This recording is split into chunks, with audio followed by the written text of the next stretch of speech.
दोस्तों, ये कहानी है एक ऐसी लड़की की जिसके चक्कर में पड़कर बहुत से लोगों ने अपनी जान गंवा दी है। तो आखिर कौन है लड़की और इसकी क्या स्टोरी है, जानेंगे हम आज की इस पूरी कहानी में। तो कहानी शुरू होती है इंडिया के शहर आगरा से और रात के अंधेरे में करीब 10 बजे बारिश के समय हम सड़क पर भागती हुई एक लेडी को देखते हैं जिसका नाम रानी होता है। रानी सड़क से भागते हुए सीधा आगरा के पुलिस स्टेशन में जाती है और पुलिस वालों से कहती है कि मुझे बचा लीजिए, मेरा पति मुझे मार डालेगा। तभी सीन शिफ्ट होता है दूसरी तरफ और कहानी 2 महीने पीछे जाती है जहां रानी को हम आगरा के एक किराए के घर में रहता हुआ देखते हैं। रानी एक ब्यूटी पार्लर चला के अपना जीवन यापन कर रही होती है। वो जब अपने घर से काम पर जा रही होती है तभी उसके घर पे एक अभिमन्यु नाम का लड़का आता है जो कि एक कंपाउंडर होता है और ये लड़का यहाँ पे रानी की मकान मालकिन को दवाइयाँ वगैरह देने के लिए आया होता है क्योंकि मकान मालकिन की तबीयत कुछ ठीक नहीं होती है। तभी उसी वक्त रानी अपने काम पर निकल जाती है मगर वो यहाँ पे अपना कुछ सामान भूल जाती है। इसीलिए मकान मालकिन अभिमन्यु से कहती है कि रानी अभी बाहर ही होगी, तुम जाकर उसे उसका सामान दे आओ। इसी कारण वो रानी को उसका सामान देने घर से बाहर निकलता है, लेकिन वो देखता है कि रानी रिक्शे पर बैठ चुकी है और वो अपने ब्यूटी पार्लर की ओर निकल चुकी है। तब अभिमन्यु रानी को काफी आवाज लगाता है लेकिन रानी उसकी आवाज नहीं सुन पाती। इसी वजह से अभिमन्यु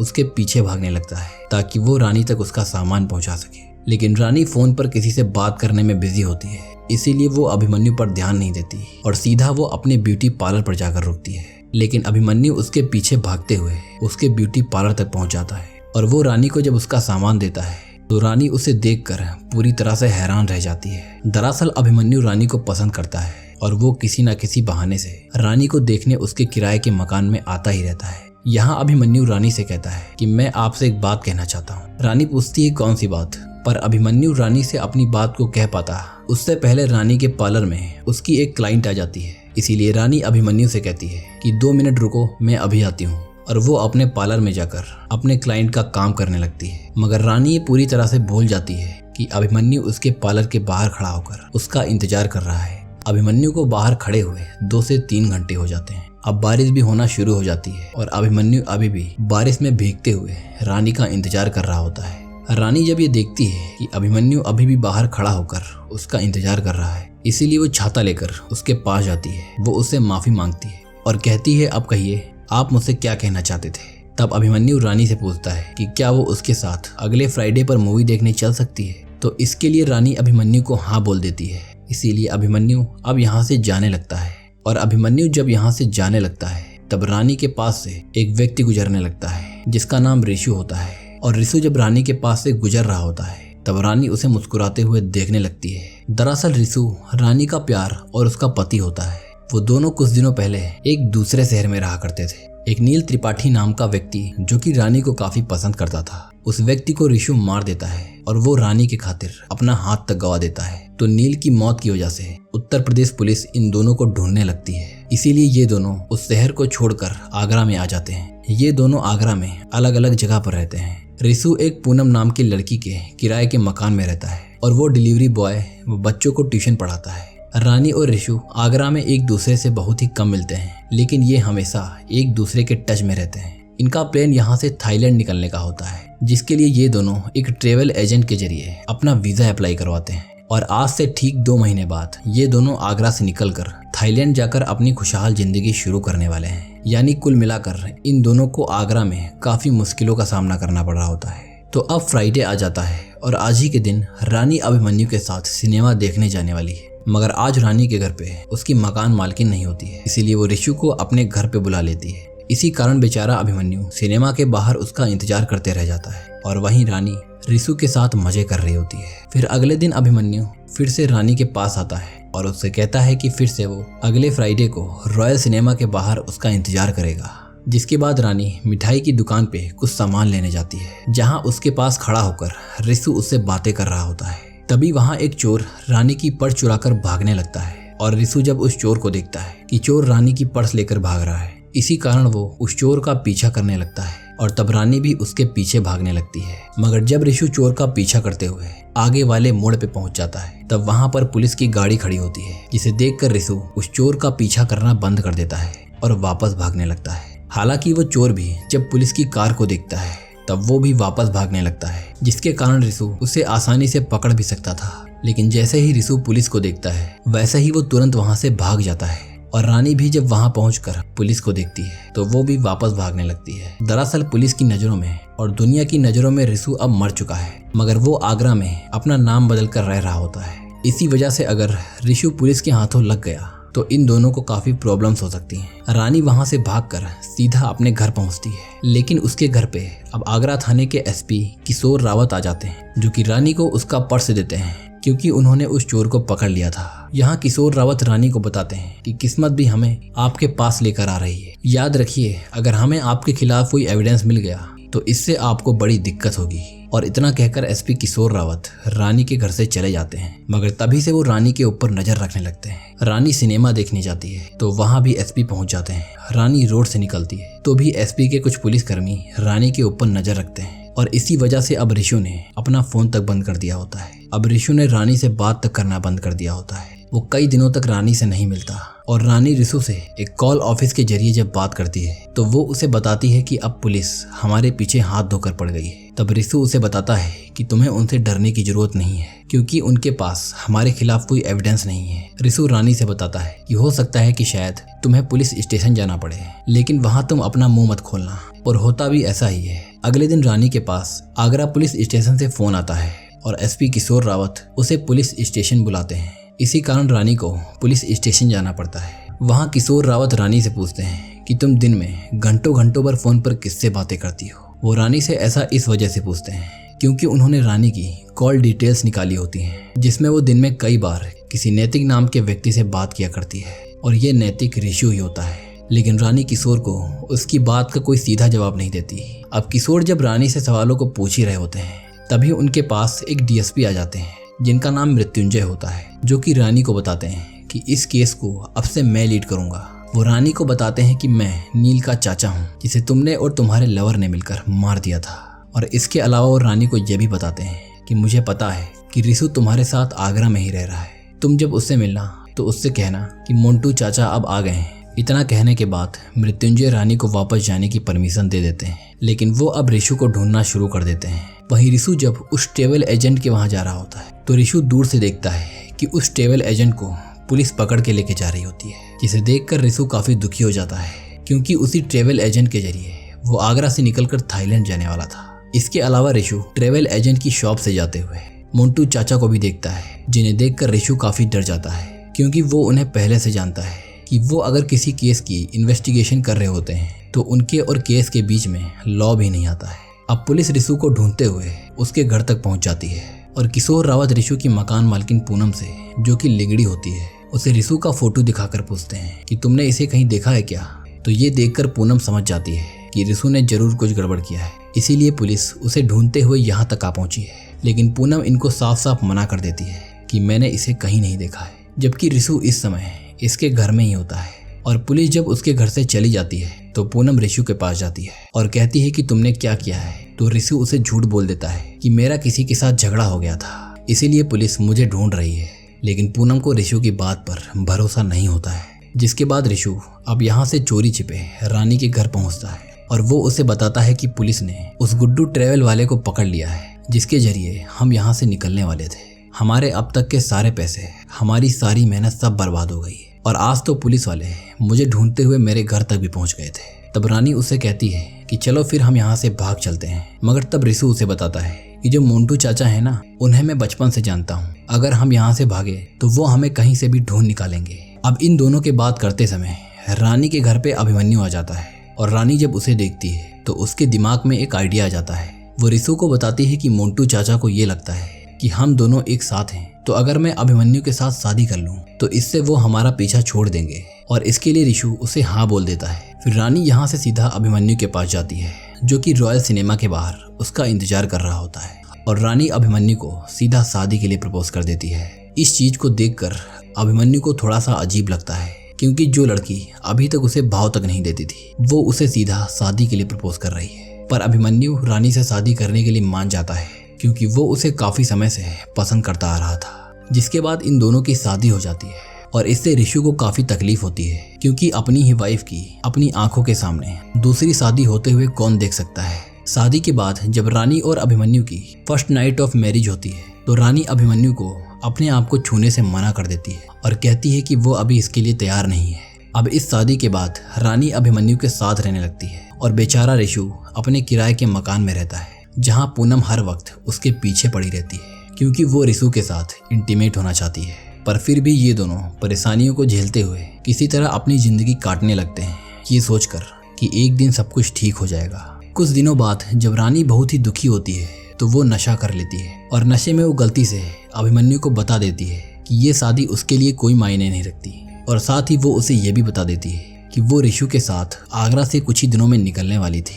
लेकिन मोंटू चाचा ने सारा खेल बिगाड़ दिया और रानी की बात सुनकर अभिमन्यु को अब सारी हकीकत पता चल जाती है कि रानी के लिए ये शादी बस सिर्फ एक मजाक है। हालांकि अभिमन्यु रानी के पति यानी रिशु के बारे में पहले से जानता था कि रानी का पहला हस्बैंड रिशु था, लेकिन फिर भी वो उसे सच्चा प्यार करता था, इसीलिए उसने रानी से शादी कर ली थी। पर अब जब उसको ये पूरा सच पता चल जाता है तो उसका दिमाग पूरी तरह से खराब हो जाता है। लेकिन वो अपने दिमाग को शांत करके रानी को उसके बिस्तर पे सुला देता है। फिर अगली सुबह जब रानी की आंखें खुलती हैं तो अभिमन्यु उसे बताता है कि मुझे पता है कि रिशु यहीं आगरा में है, इसीलिए मैं तुम दोनों की मदद करूंगा। फिर रानी उसे रिशु से मिलाती है और इन तीनों की आपस में बात होती है, जिसमें अभिमन्यु उन्हें बताता है कि मैं तुम लोगों का पासपोर्ट, वीजा सबका इंतजाम कर दूंगा और तुम लोग 2 दिन बाद यहाँ से निकल जाना। फिर इसके बाद वो रिशु को अपने क्लिनिक में शिफ्ट कर देता है क्योंकि उसे पूनम के वहाँ रहने में काफी दिक्कत हो रही थी।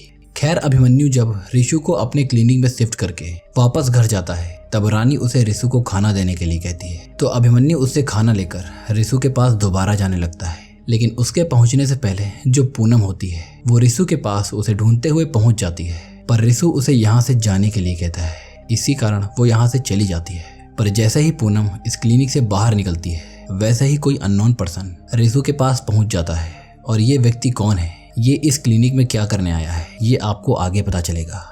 अब अभिमन्यु जब तक रिशु के पास खाना लेकर पहुंचता है तब तक वो अननोन व्यक्ति वहां से जा चुका होता है, मगर अभिमन्यु को ये पता लग जाता है कि यहाँ पर कोई आया था, इसीलिए वो रिशु से जब इस चीज के बारे में पूछता है तब रिशु इस बात से साफ साफ इनकार कर देता है कि यहाँ पर कोई आया था। लेकिन अब जो अभिमन्यु होता है वो रिशु के ऊपर हमला कर देता है, जिससे हम समझ पाते हैं कि अभिमन्यु रानी और रिशु की मदद करने का बस नाटक कर रहा था। उसका असली मकसद तो अब रिशु को मारना था।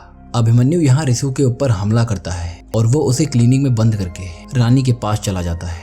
रानी के पास पहुंचकर वो उसे भी अब मारने पीटने लगता है। इसी कारण रानी अभिमन्यु से किसी तरह अपनी जान बचाकर सीधा पुलिस स्टेशन भागती है और आगरा पुलिस स्टेशन के उन्हीं मोंटू चाचा यानी मृत्युंजय जी से बताती है कि मेरे पति अभिमन्यु ने मेरे ऊपर जानलेवा हमला किया है, वो मुझे आज मार ही डालता अगर मैं वहां से नहीं भागती। और साथ ही अब रानी मृत्युंजय जी को यह भी बता देती है कि रिशु यहीं आगरा में ही है और हो सकता है कि अब शायद अभिमन्यु उसे मार दे, इसीलिए आप उसे बचा लीजिए और जो सजा आपको देनी है वो आप दे सकते हैं। तब रानी की बात सुनकर उसकी मदद करने के लिए तैयार हो जाते हैं और वो रावत जी के साथ कुछ पुलिस कर्मियों को रिशु को ढूंढने के लिए भेज देते हैं। पुलिस रिशु को ढूंढते हुए जब उसके किराए के मकान में जाती है तो ना ही उन्हें वहां रिशु मिलता है और ना ही इस मकान की मालकिन पूनम मिलती है। और पूनम कहाँ गायब है ये चीज जानकर आगे आप पूरी तरह से हैरान रह जाएंगे। फिर रिशु के किराए के मकान के पास से पुलिस रिशु को अभिमन्यु के क्लिनिक में ढूंढने जाती है, लेकिन क्लिनिक में भी रिशु नहीं होता है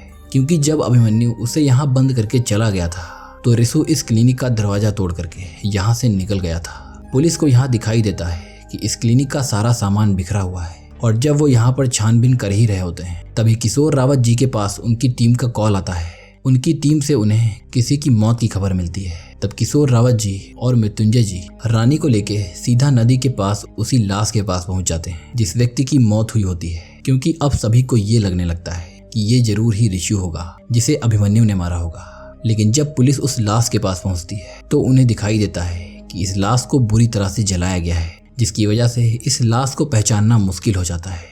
लेकिन तभी इस लाश के पास एक ब्रीफकेस पड़ा दिखाई देता है, ठीक वैसा ही ब्रीफकेस जैसा अभिमन्यु के पास था। और पुलिस को इस लाश के पास किसी क्लिनिक का कार्ड पड़ा हुआ दिखाई देता है जिस पर अभिमन्यु लिखा होता है। और इस चीज से ये पूरी तरह कंफर्म हो जाता है कि ये लाश अभिमन्यु की है और जाहिर है कि इसे रिशु नहीं मारा है। इसी कारण अब मृत्युंजय रानी को पकड़कर वापस पुलिस स्टेशन ले जाते हैं और महिला पुलिस के जरिए वो रानी को खूब पीटते हैं और फिर वो रानी को मारने पीटने की खबर न्यूज एजेंसीज को दे देते हैं, जिससे सारे न्यूज चैनल पर पुलिस के द्वारा रानी को मारने पीटने की खबर चलने लगती है। असल में पुलिस ये सब रिशु को पकड़ने के लिए कर रही होती है। अब रिशु जब ये देखता है कि आगरा पुलिस रानी को बहुत मार पीट रही है, तब वो पुलिस के हाथों खुद को सरेंडर करने के लिए तैयार हो जाता है ताकि वो सारा इल्जाम खुद पर लेके रानी को आज़ाद करा सके। इसीलिए वो पुलिस को एक वीडियो बनाकर भेजता है, जिस वीडियो में वो पुलिस वालों से कहता है कि मैं आपके हाथों सरेंडर करने के लिए तैयार हूँ, लेकिन जिस वक्त मैं खुद को सरेंडर करूँगा वहाँ रानी होनी चाहिए।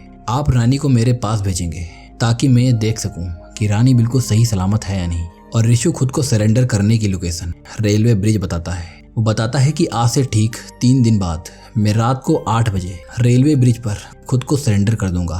और पुलिस जब रिशु की ये वीडियो देखती है तो वो लोग काफ़ी खुश हो जाते हैं, लेकिन इन्हें कहाँ मालूम होता है कि कहानी में अब एक बहुत बड़ा ट्विस्ट आने वाला है। अब 3 दिन बाद रेलवे ब्रिज से जो रात के 8 बजे ट्रेन निकलने वाली होती है, उस ट्रेन को पुलिस रुकवा देती है। फिर रात के ठीक 8 बजे जब रिशु खुद को सरेंडर करने के लिए रेलवे ब्रिज पर पहुंच जाता है तो पुलिस ब्रिज को दोनों तरफ से घेर लेती है ताकि रिशु भाग ना पाए। पर तब रिशु अपने गले पर चाकू रख लेता है।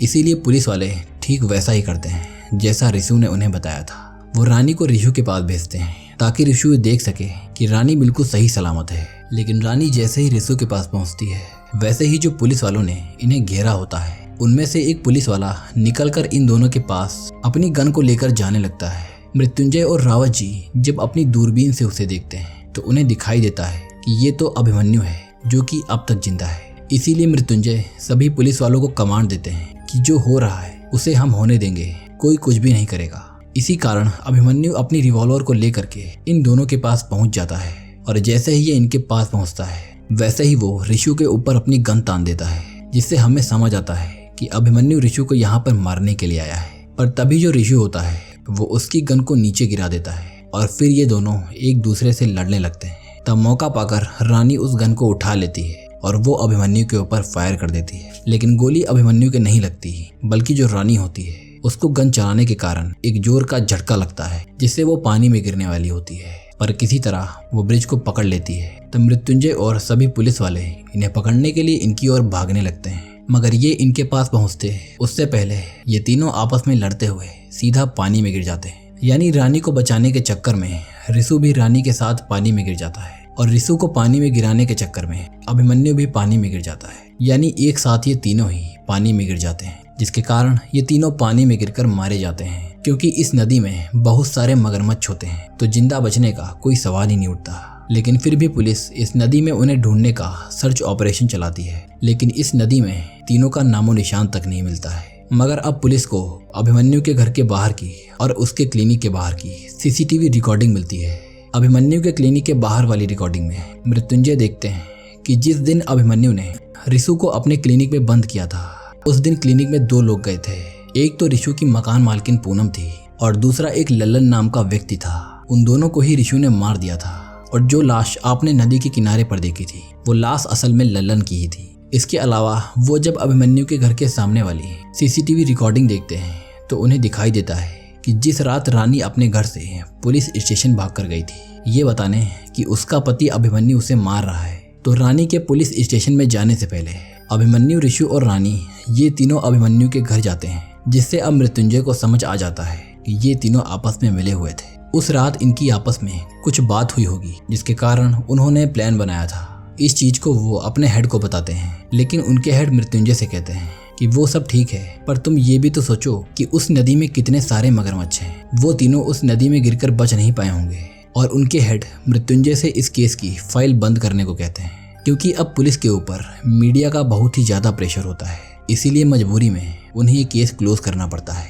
अब पूरे 6 महीने बाद हम देखते हैं कि रानी हिमाचल प्रदेश में अभिमन्यु के साथ रह रही होती है, क्योंकि उस रात जब ये तीनों रेलवे ब्रिज से पानी में कूदे थे तब रानी और अभिमन्यु तो पानी में रहने वाले मगरमच्छों से बच गए थे, लेकिन जो रिशु था वो पानी में मगरमच्छ के द्वारा मारा जाता है। और इन्होंने पानी में मगरमच्छों से बचने का क्या प्लान बनाया था वो आपको आगे पता चलेगा। खैर, अब जैसा कि रिशु मर चुका होता है, इसीलिए रानी बाकी की जिंदगी अभिमन्यु के साथ बिताने का फैसला करती है, क्योंकि उसे लगता है कि अभिमन्यु एक अच्छा इंसान है। उसने रानी और रिशु की आगरा से भागने में मदद की, ये जानते हुए कि रानी उसकी वाइफ है। लेकिन अब यहाँ रानी को ये पता चल जाता है कि जब वो तीनों पानी में कूदे थे तब रिशु को अभिमन्यु ने पानी में जानबूझकर मार दिया था। इसी वजह से रानी अब अपना सारा प्लान मृत्युंजय को बता देती है, जो कि इस समय बिहार में होते हैं। और मृत्युंजय जब रानी के इस नोट को पढ़ते हैं तब हमें यहाँ पर पता चलता है कि रानी, अभिमन्यु और ऋषु का नदी में कूदने के बाद का आखिर प्लान क्या था। तो जैसा कि ऋषु ने पुलिस को 3 दिन बाद खुद को सरेंडर करने को कहा था, इसीलिए पहले ही दिन से ऋषु अभिमन्यु के साथ मिलकर उस नदी के सारे मगरमच्छों को 2 किलोमीटर के दायरे से दूर करने की प्लानिंग शुरू कर देता है। ऋषु और अभिमन्यु रोज रात को बहुत सारा मांस लेकर नदी में जाते हैं और उस मांस को नदी में डालते हुए 2 किलोमीटर दूर निकल जाते हैं, जिसकी वजह से उस रेलवे ब्रिज वाले एरिया के सारे मगरमच्छ बहुत दूर चले जाते हैं। ऋषु और अभिमन्यु 3 दिन तक लगातार ऐसा करते हैं, जिसके कारण उस एरिया के सारे मगरमच्छ वहां से हटकर 2 किलोमीटर दूर चले जाते हैं। और जब ये तीनों पानी में कूद जाते हैं तब ये तीनों पानी के अंदर ऑक्सीजन मास्क पहन लेते हैं, पर पानी के अंदर उस जगह पर एक मगरमच्छ अभी भी मौजूद होता है, जो कि इनकी तरफ आने लगता है। तब अभिमन्यु ऋषु का जो नकली हाथ होता है उसे निकाल देता है, जिसकी वजह से ऋषु तैर नहीं पाता है। और इसके बाद अभिमन्यु रानी को लेकर वहां से निकल जाता है और बेचारा ऋषु तैर न पाने के कारण मगरमच्छ के द्वारा मारा जाता है।